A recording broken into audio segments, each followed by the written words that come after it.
Hey guys, welcome to Men About Cake. I'm your host, Joshua John Russell, and this week I am so excited because I'm paying homage to my cake hero, Margaret Braun. I'm gonna build a 5-tiered chocolate cake filled with chocolate ganache and finish it with all the Margaret details. Let's do it! Wait. What does playing Amish mean? Shut up, Brandon.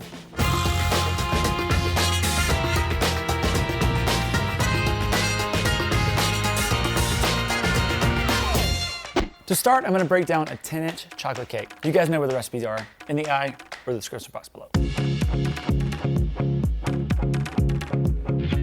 So Joshua, why are we doing chocolate on chocolate? Well, when I first found Margaret's book, I used only her recipes. She has this chocolate blackout cake that is so good. And so when I was prepping, I have a baking assistant named Amanda who bakes everything for me. And I was supposed to tell her to bake Margaret's cake and I forgot. Whoops. So she baked my cake. But my cake is similar, but Margaret's cake is not vegan like mine. So we just have my cake, which is still delicious. Margaret also does lots of layers, small layers. The ratio of frosting / ganache to cake is like really good. So I'm cutting all these in half so we have like lots of layers of cake with ganache in between. It's gonna be really, really rich. Better than those poor cakes. Brandon, that's not what rich means in this case. No, it is. This cake is super wealthy. She's a princess. All right, I'm gonna clean my crumbs up and we're gonna fill this with chocolate ganache. So this is chocolate ganache recipe. It ended up being a little bit tight, so what I did was I put it in a mixer and used a torch to sort of thin it out a little bit and added a couple sticks of butter. So it's a little bit lighter, but it's still chocolate ganache and it's still gonna be rich and delicious. I used really good chocolate too. From Belgium. Oh, we make a good chocolate here. Oh God, that was real bad. Hold on, let me try again. Was that a leprechaun or what? We make a good chocolate here in Belgium. Would you like to try some of our other treats? Not waffles? We make very, very good spaghetti toast. Spaghetti toast? Yeah, have you not had? Sounds Italian to me. Spaghetti toast? Yeah, it tastes like spaghetti. It looks like toast. Wait, are you being for real? Nope. I wasn't sure because, listen, I've been to Amsterdam a couple times and they eat this thing in the morning. It's like toast and they put butter on it and they put chocolate sprinkles. I think it's the coolest thing ever, but I don't do that. I put peanut butter and they all laughed at me. Oh, why? Because they're like, you're so American. I asked for peanut butter and they're sure, they brought it and then I put the peanut butter and they're like, no, it's butter. I'm like, but toast, butter, and like sprinkles? I need like some more flavor. Plus peanut butter has like protein in it.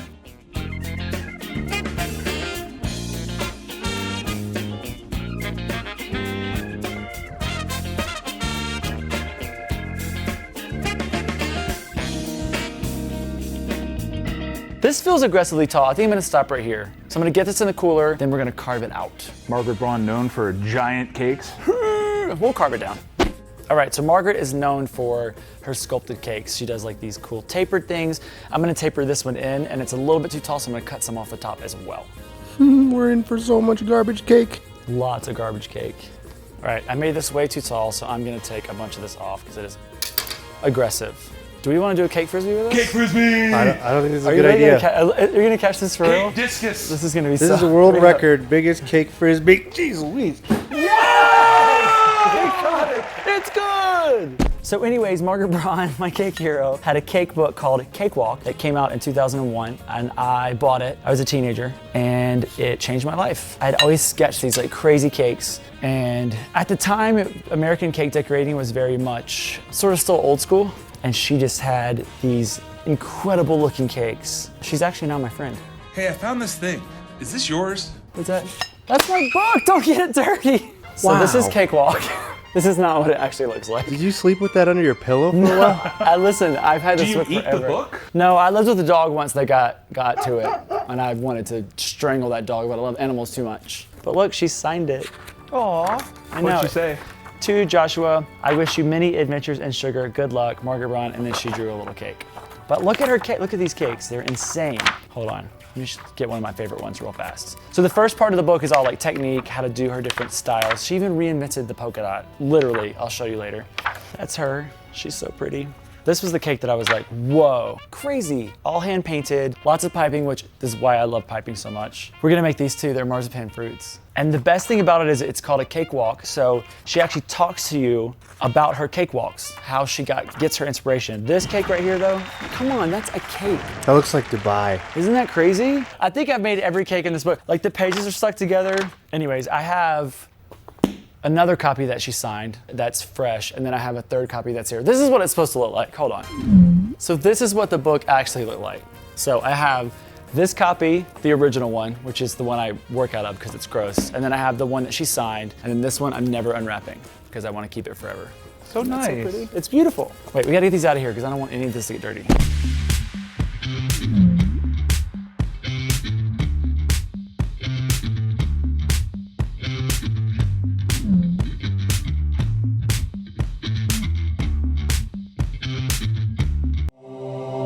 All right, that looks pretty good.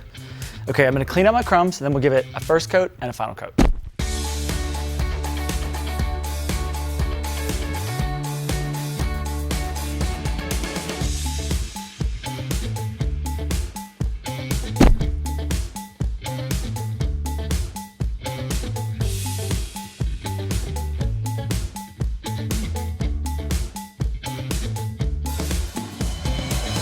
Now we're gonna cover the cake in fondant. I'm gonna roll this to 1/8 of an inch thickness with a little bit of Snow! We could change the name of snow, you know. to what? Dandruff! Don't make it gross. Snow's pretty.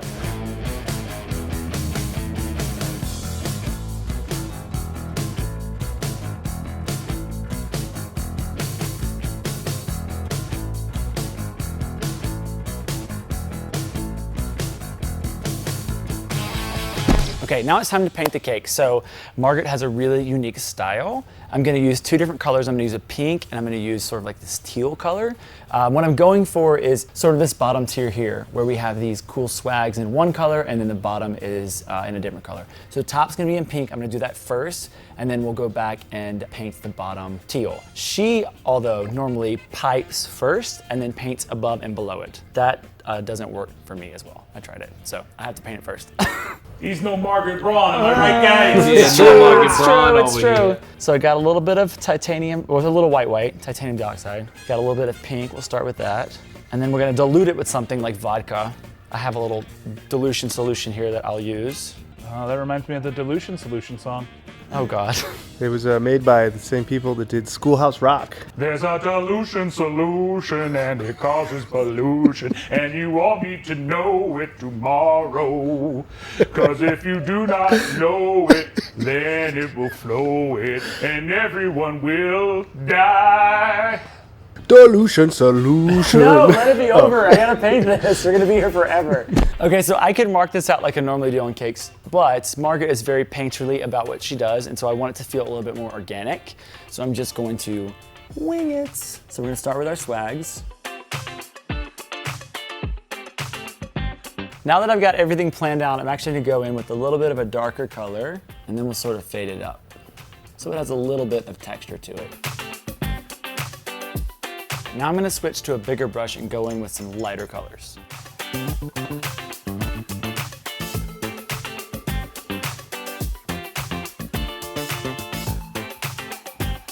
Okay, now that all my pink is painted, I'm gonna add some gold leaf with my finger, adding it to here, and then you just kind of spread it around, very delicate. So it breaks apart. It makes it look kind of aged.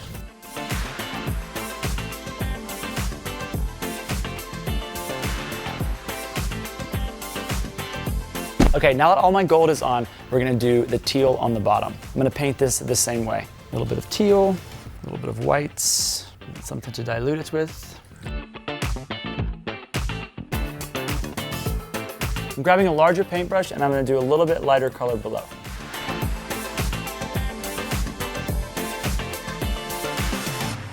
So Margaret pipes her royal icing using a paper cone. I'm gonna use a bag with no tip, and this is for the parts that are above the swags, and then when I go to pipe the swags, I'm gonna switch to a tip because it gives you more control.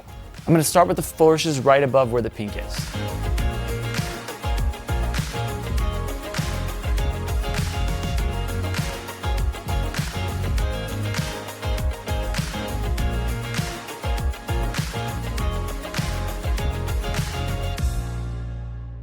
So now the cake is painted, we have our swags and all our piping done. We're gonna do some polka dots, and I love the way Margaret does polka dots because she doesn't use a cutter. She makes them by hand. She literally reinvented the polka dot. So basically what you do is just take a ball of fondant. I'm gonna use a little bit of cornstarch. Oh, sorry. Snow! Because it's a little sticky, and this is you can use gum paste. This is just fondant, and then she just makes her own little polka dots, so they kind of raise up and have a nice texture and drama to them. Drama. Take the drama for your llama. No, you didn't. So you're basically just kind of copying everything this woman does. No, the point of this whole episode is that I'm taking techniques from her book and making a cake that's an ode to her. So it's a brand new cake. I'm not replicating one of her cakes because this isn't the exact design she did, but it's part of her techniques. What I've learned from her, James. Do you have to attach them with anything? You just stick them on? No, the cake is still pretty sticky because I just painted it. But if you let the cake dry, then yeah, you would want to attach them with like some piping gel or even water. You must really like this lady. She's my cake hero. You know who my cake hero is, Joshua? Who? Mr. Birthday. Mr. Birthday? Yeah, he makes birthday cakes. It's not me. I mean, you're good too. And you're fired. Okay, I've got a bunch of these made, so I'm gonna stick them all on, and then we're gonna move on to Marzipan Fruits. I'll do the music bed.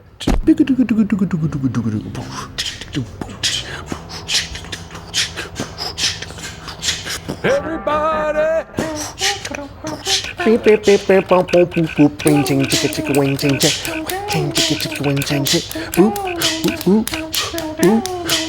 So now we're gonna make some marzipan fruits. I'm going to make lemons, limes, and oranges to fill our chalice and go all around the cake. This is Margaret's recipe. It's very, very good. Marzipan is basically just almond paste and a lot of sugar and a little corn syrup. We're gonna start with a lemon. There's no technique to this, just make it look like a lemon. What I'm gonna do is actually, because my hands are really hot, I let them sit for a little while and kind of firm up, and then I'll take a little bit of green and sort of dust it in so it looks lifelike.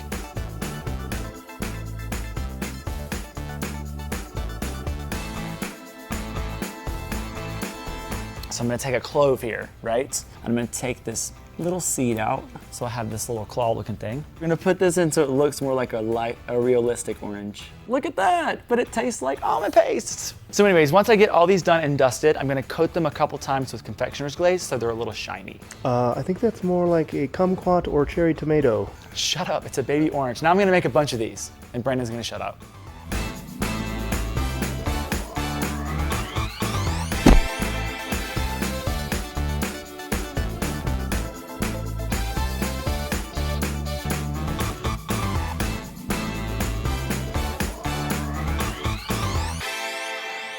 Okay, now my cake is all stacked. I'm gonna pipe a pearl border with royal icing around each tier. Hey Joshua, what percent of cakes do you do pearl borders on? Like 99%? I have no idea. Why? Just curious. Like if I had to describe a classic JJR move, it's the pearl border. You think? And gold. I'm gonna say gold, yeah. And other things are the fleur-de-lis. I do love a good fleur-de-lis. I don't know if you guys have my trademark right. I don't know, what is my trademark? You guys tell me, what is my trademark style? Down there. So is this really what Amish cakes look like? Don't make me laugh. What are you talking about? Amish? What do you mean Amish? You said we were playing Amish. It's paying homage. It means like making a cake, you're fired. Leave the camera.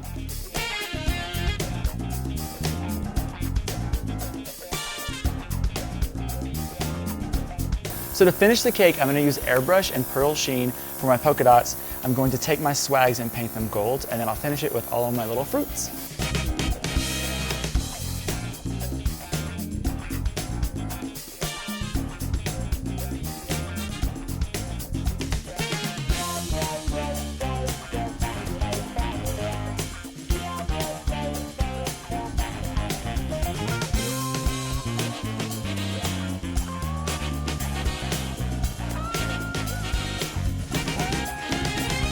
My Margaret Braun inspired cake is complete, and I think she turned out super majestic. I want to give a huge thank you to Margaret Braun for letting me share some of her beautiful techniques with you guys. If you're feeling inspired to make cakes, I have a class called Baking, Buttercreams, and Beyond, where you can learn the basics. I'll put everything in the description box below.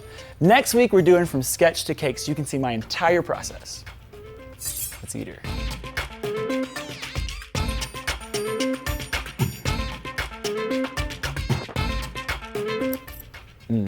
I think Margaret would be very proud. Oh, she's the Amish one.